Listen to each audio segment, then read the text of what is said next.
नमस्कार, welcome to career 247 में प्रशांत Dhawan. Now Bharat और म्यांमार बहुत ही जल्द एक लैंड स्वैप कर सकते हैं। इसकी इंडिकेशन साफ साफ लग रही है। हाल ही में विदेश मंत्रालय की आप अगर स्टेटमेंट देखोगे तो म्यांमार की बॉर्डर के बारे में ये कहा एक्सटर्नल अफेयर्स मिनिस्ट्री के स्पोक्समैन ने। India Myanmar border issues. There are certain areas on the border between the two countries which are still to be settled, and discussions on those particular sectors are going on between the two sides. Bharat और Myanmar की जो border है, primarily north eastern जो states है भारत की, वहां पे जो बॉर्डर लगती है उधर कई एरियाज अभी भी सेटल होने बाकी है। पॉसिबिलिटी है कि जिस तरीके से भारत ने बांग्लादेश के साथ एक लैंड स्वैप एग्रीमेंट किया था, सेम टाइप का एग्रीमेंट भारत म्यांमार के साथ कर सकता है। मगर क्या आप जानते हैं कि भारत ने इस टाइप का एग्रीमेंट लैंड स्वैप पाकिस्तान के साथ भी किया था 1950s में। आपको एक बहुत ही इंटरेस्टिंग हिस्टोरिक फैक्ट बताता हूं। 1958 से लेकर 1961 के बीच में भारत और पाकिस्तान, और अगेन उस टाइम का जो पाकिस्तान था वहां पर जो मॉडर्न डे बांग्लादेश है वो भी पाकिस्तान का पार्ट हुआ करता था। तो उस वक्त भारत ने पाकिस्तान के साथ बॉर्डर सेटलमेंट करी थी। कई जो छोटी बाउंड्री के इलाके हैं आसाम में, पंजाब में, वेस्ट बंगाल में, त्रिपुरा में, वहां पर कुछ टेरिटरीज भारत ने पाकिस्तान को दी, कुछ टेरिटरीज पाकिस्तान ने भारत को दी, ताकि एक परमानेंट इंटरनेशनल बॉर्डर मार्क हो पाए। यह सब कुछ किया गया था 9th कॉन्स्टिट्यूशनल अमेंडमेंट और acquired territories merger act 1960s के अंडर। अब फनी बात यहां पर यह देखिए, पाकिस्तान के साथ ये लैंड स्वैप करने के बाद भी 1965 में इंडिया पाकिस्तान की वॉर हो जाती है। फिर उसके बाद 71 में एक और बड़ी वॉर होती है जिसमें बांग्लादेश ही एक अलग कंट्री बन जाता है। खैर, पाकिस्तान के साथ जो लैंड स्वैप हुआ था, कुछ उसका आज भी मैं कहूंगा मीनिंग इतना निकल के आया नहीं। बांग्लादेश के साथ भारत का सबसे फेमस लैंड स्वैप हुआ था जो पूरी दुनिया ने कवर किया, क्योंकि भारत बांग्लादेश की बॉर्डर बहुत ज्यादा अजीब थी। बॉर्डर्स में कई एनक्लेव बने हुए थे और साल 2015 में भारत ने बांग्लादेश को दिए 111 इंडियन एनक्लेव। एनक्लेव होता है एक छोटा सा एक एरिया जो किसी और कंट्री की टेरिटरी से घिरा हुआ हो। तो भारत ने कहा कि 111 इंडियन एनक्लेव है, ये हम बांग्लादेश को दे रहे हैं।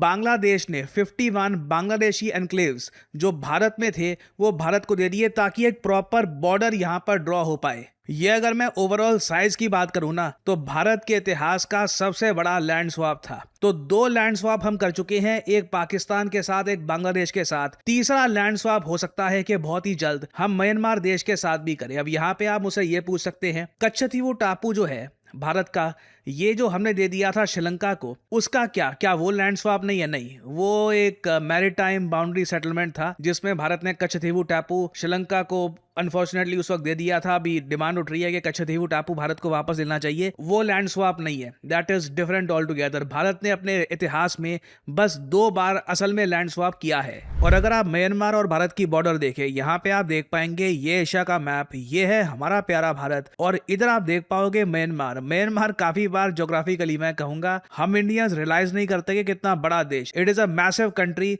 और भारत की 4 स्टेट्स हैं, इंपॉर्टेंट स्टेट्स, वो बॉर्डर शेयर करती है म्यांमार के साथ। एक मिजोरम, फिर मणिपुर, जी हाँ मणिपुर का यहाँ पे बहुत ही ज़्यादा क्रिटिकल रोल है, फिर नागालैंड यहाँ पे आपको मिल जाएगा, फिर अरुणाचल प्रदेश आपको मिल जाएगा। ये जो 4 स्टेट्स हैं भारत की नॉर्थ ईस्ट की, ये शेयर करती है म्यांमार के साथ बॉर्डर। और इन द फ्यूचर अगर इन स्टेट्स की डेवलपमेंट करनी है तो इसका रास्ता म्यांमार से ही निकलेगा। आप देखोगे चाहे कलादाम मल्टी मोडल ट्रांसपोर्ट कॉरिडोर हो या फिर वेरियस और प्रोजेक्ट्स हो, भारत की कोशिश यही है कि हम वेस्ट बंगाल को म्यांमार से कनेक्ट करके जो नॉर्थ ईस्टर्न स्टेट्स हैं इनकी कनेक्टिविटी इंप्रूव करते हैं बाकी आसियान देशों के साथ। और अगर आप अभी पूछें कि कौन सी बॉर्डर है जो म्यांमार के साथ हम सेटल करेंगे, कुछ लैंड स्वैप हो सकता है, तो वह इशू आता है मणिपुर में। मणिपुर स्टेट की जो यहाँ पर बॉर्डर है विद म्यांमार, यहाँ पर कुछ इलाके हैं, उधर प्रॉपर इंटरनेशनल बॉर्डर क्या होनी चाहिए उसको लेकर कुछ कंफ्यूजन है। कुछ बॉर्डर पिलर्स हैं, वहां पर डिसाइड किया जाएगा कि कौन सी टेरिटरी किसको दी जाएगी। ये एक बहुत ही छोटा बॉर्डर स्वैप होगा।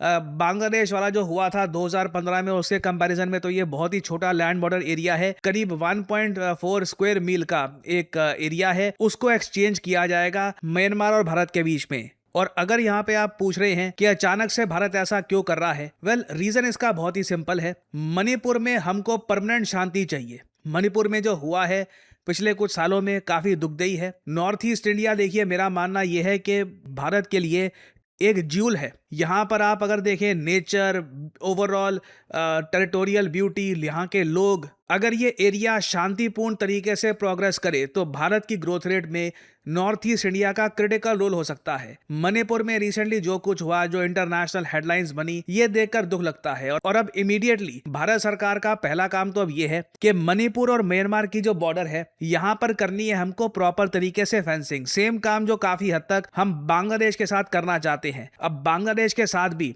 हमने बॉर्डर स्वैप तो कर दिया, मगर अभी बॉर्डर फेंसिंग पूरी बांग्लादेश की जो बॉर्डर है वहां पर अभी प्रॉपरली हुई नहीं है। अभी भी हम बात कर रहे हैं कि जी काफी जगह स्मार्ट फेंसिंग करेंगे। अभी बीच में ये भी प्रपोजल आया था कि जो कुछ एरिया है जहां पर नदियां बहती है अब बांग्लादेश भारत के बॉर्डर के आसपास, वहां पर क्रोकोडाइल, सांप वगैरह छोड़ देंगे ताकि इंसर्जेंट्स कम आए। मेन अभी इशू यही है, हम लोग ये नहीं चाहते कि वो ग्रुप जो मणिपुर में उन्माद मचाते हैं और फिर भागकर चले जाते हैं म्यांमार में, इनको ये मौका मिले। हम लोग चाहते हैं कि जो भी कुछ लैंड बॉर्डर का कुछ एरिया है, इसको हम प्रॉपर तरीके से सेटल कर लेते हैं, फिर यहाँ पे बनाते हैं प्रॉपर बाउंड्री, उसकी करते हैं प्रॉपर तरीके से फेंसिंग, ताकि ये ग्रुप आसानी से भारत और म्यांमार में टाप ना सके। कहीं ना कहीं इनको फेंसिंग फेस करनी पड़े। और मेरा मानना यही है कि परहैप्स भारत यहाँ पर भी स्मार्ट फेंसिंग का ही सिस्टम लागू करेगा, जिससे इंसर्जेंसी रुक पाए। एक बार इन ग्रुप्स की इंसर्जेंसी रुक गई तो फिर धीरे धीरे मणिपुर में परमानेंट पीस हम स्थापित कर सकते हैं। और अगर यहाँ पे आपका सवाल ये है कि लैंड स्वैप, ये लैंड स्वैप क्या है, हमें लैंड चाहिए, हमको बस ले लेना चाहिए, भारत लैंड एक्सचेंज क्यों करेगा, क्या दुनिया में बाकी देश भी ऐसा करते हैं? जी हाँ, बिल्कुल करते हैं। और ये बहुत अच्छी प्रैक्टिस है शांतिपूर्ण तरीके से बॉर्डर डिस्प्यूट्स को रिजॉल्व करने की। भारत ने लगातार इस टाइप के लैंड स्वैप्स करके ये दिखाया है कि भारत शांतिपूर्ण तरीके से बॉर्डर के जो भी डिस्प्यूट्स हैं इनको रिजॉल्व करने के हक में है। प्रॉब्लम यहाँ पर यही है, पाकिस्तान के साथ कभी कोई लैंड स्वैप जो हुआ था 1950s में, उसके बाद वॉर हो गई, उसके बाद कभी मुझे लगता नहीं है कि लैंड स्वैप हो भी पाएगा, क्योंकि वहां पे जो उनकी आर्मी है उनको कॉन्स्टेंटली भारत के साथ कॉन्फ्लिक्ट बना के रखनी होगी, तभी वो जस्टिफाई कर पाएंगे इतना सारा बजट का हिस्सा खुद रख लेना। अब एक एग्जाम्पल दे रहा हूं आपको, एक और बहुत फेमस एग्जाम्पल है। एक बड़ा लैंड स्वैप हुआ था जॉर्डन और सऊदी अरेबिया के बीच में। इधर आप देख पाओगे अगर मैप में, यहाँ पर ये सऊदी अरेबिया इधर, और ये यहाँ पर आपको इजराइल के साथ देश दिख जाएगा जॉर्डन। काफी न्यूज में है ये रिसेंटली, क्योंकि ईरान ने बहुत सारे मिसाइल्स बरसा दिए थे जॉर्डन पे, और यूएसए के जो मिलिट्री बेसेस हैं जॉर्डन में, यहाँ पर कई अमेरिकन सोल्जर्स की मौत हुई थी। तो इधर आप देख पाओगे यहाँ पर एक टाइम पर जॉर्डन और सऊदी अरेबिया की बॉर्डर ऐसी हुआ करती थी, और फिर काफी सारा एरिया सऊदी अरेबिया ने दिया जॉर्डन को। जो ये लाइट ग्रीन एरिया है ये सऊदी अरेबिया ने दे दिया जॉर्डन को, और जो ये पिंक एरिया आप देख रहे हैं ये जॉर्डन ने दे दिया सऊदी अरेबिया को, ताकि मॉडर्न बॉर्डर प्रॉपर तरीके से बन पाए, ट्रेड हो पाए, लड़ने की आवश्यकता ना हो, बिलियंस ऑफ डॉलर्स की आर्मी यहाँ पर ना डिप्लॉय करनी पड़े। ये बहुत इंपॉर्टेंट है, और उम्मीद हम यहाँ पर यही करते हैं कि दुनिया में कॉन्फ्लिक्ट्स कम हो, इसी तरीके से बॉर्डर लैंड स्वैप करके ज्यादातर डिस्प्यूट्स रिजॉल्व हो जाएं तो ही भला है। तो उम्मीद यहाँ पर यही है कि म्यांमार के साथ हम जो बॉर्डर स्वैप इवेंचुअली अनाउंस करेंगे, इससे मणिपुर का जो चंडेल डिस्ट्रिक्ट है, जहां पर काफी हमने रिसेंटली देखा टर्बुलेंस हुई, काफी प्रॉब्लम्स आई, ये प्रॉब्लम हर परमानेंटली सॉल्व कर पाएंगे। और आज से कई साल बाद कोई मणिपुर को जो देखेगा तो लोग एक बहुत ज्यादा खूबसूरत जगह की बात करेंगे जहां पर लोगों को विजिट करना चाहिए। जो ये वायलेंस वगैरह का जो भी इशू हुआ था, मणिपुर इससे आगे निकल चुका होगा। सो इस टॉपिक से रिलेटेड इन द फ्यूचर और अपडेट्स आएंगी तो मैं आप लोगों के लिए अपडेटेड वीडियोस लाता रहूंगा। Career 247 means jobs. हमारे कोर्सेज के बाद कई लोग जॉब प्राप्त कर चुके हैं और इनके टेस्टिमोनियल्स हम आपके साथ लगातार शेयर करते रहते हैं, और इन द फ्यूचर भी बहुत सारे और टेस्टिमोनियल्स शेयर करेंगे। नाउ कई लोग मुझसे ये पूछते हैं कि हमारा जो डेटा एनालिटिक्स कोर्स है ये किसके लिए है, क्या ये आपको सूट करता है या नहीं करता। Well, allow me to explain. अगर आपने रिसेंटली अपनी ग्रेजुएशन कंप्लीट करी है, आपको अब ये समझ नहीं आ रहा कि करियर में अब आगे क्या करूं, कैसे अपनी फर्स्ट जॉब करूं, क्या मुझे स्किल्स एक्वायर करनी चाहिए, तो बिल्कुल डेटा एनालिटिक्स एक ऐसी स्किल है जो आपको एक अच्छी जॉब लैंड करवा सकती है। क्योंकि याद रखिएगा, करियर 247 में हम सिर्फ डेटा एनालिटिक्स आपको नहीं सिखा रहे, this is data analytics with generative AI. याद रखिएगा, जो सर्टिफिकेट आपको मिलता है करियर 247 की तरफ से, this is in collaboration with IBM। जी हाँ, the international giant IBM and NASSCOM।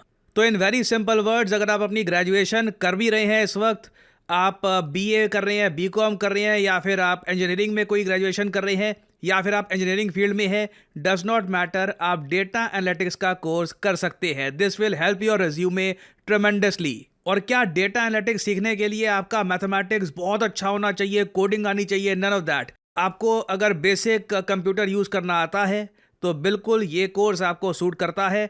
आपको बेसिक अंडरस्टैंडिंग है मैथमेटिक्स की तो बिल्कुल आप एक अच्छे डेटा एनालिस्ट बन सकते हैं। You can learn the skill. तो ये कोर्स एक्चुअली बहुत से लोगों की हेल्प कर सकता है। चाहे आपकी जॉब ऑलरेडी लग चुकी है, आप खुद को अपस्किल करना चाहते हैं प्रमोशन के लिए, या फिर एक बेहतर अपॉर्चुनिटी के लिए किसी और कंपनी में, आप स्टार्टर हैं, पहली जॉब की तलाश कर रहे हैं, for pretty much everyone career 247 data analyst course is a great option. क्योंकि यहाँ पर कोर्स कंप्लीशन के बाद आपको अपना रेज्यूमे कैसे बिल्ड करना है, हम वहाँ पर भी आपकी हेल्प करेंगे, मॉक इंटरव्यूज़ में हेल्प करेंगे, इंटरव्यू प्रिपरेशन आपको देंगे, गिटहब पोर्टफोलियो कैसे आपको बनाना है ये आपको बताया जाएगा। तो आप अगर अपनी जर्नी स्टार्ट करना चाहते हैं in the field of data analytics तो बिल्कुल ज्वाइन करिए ये प्रोग्राम। इस वीडियो के कमेंट सेक्शन में जाइए या फिर डिस्क्रिप्शन सेक्शन में जाइए, वहाँ पे आपको ये लिंक मिल जाएगा। लिंक पर करिए क्लिक, यहाँ पे अपना नाम डालिए, email ID, number, discount code obviously यहाँ पर डालिए PD10 ताकि आपको डिस्काउंटेड प्राइस में ये कोड ऑफर हो, और करियर 247 की तरफ से आपको कॉल आएगा, आप ये कोर्स कर सकते हैं परचेज।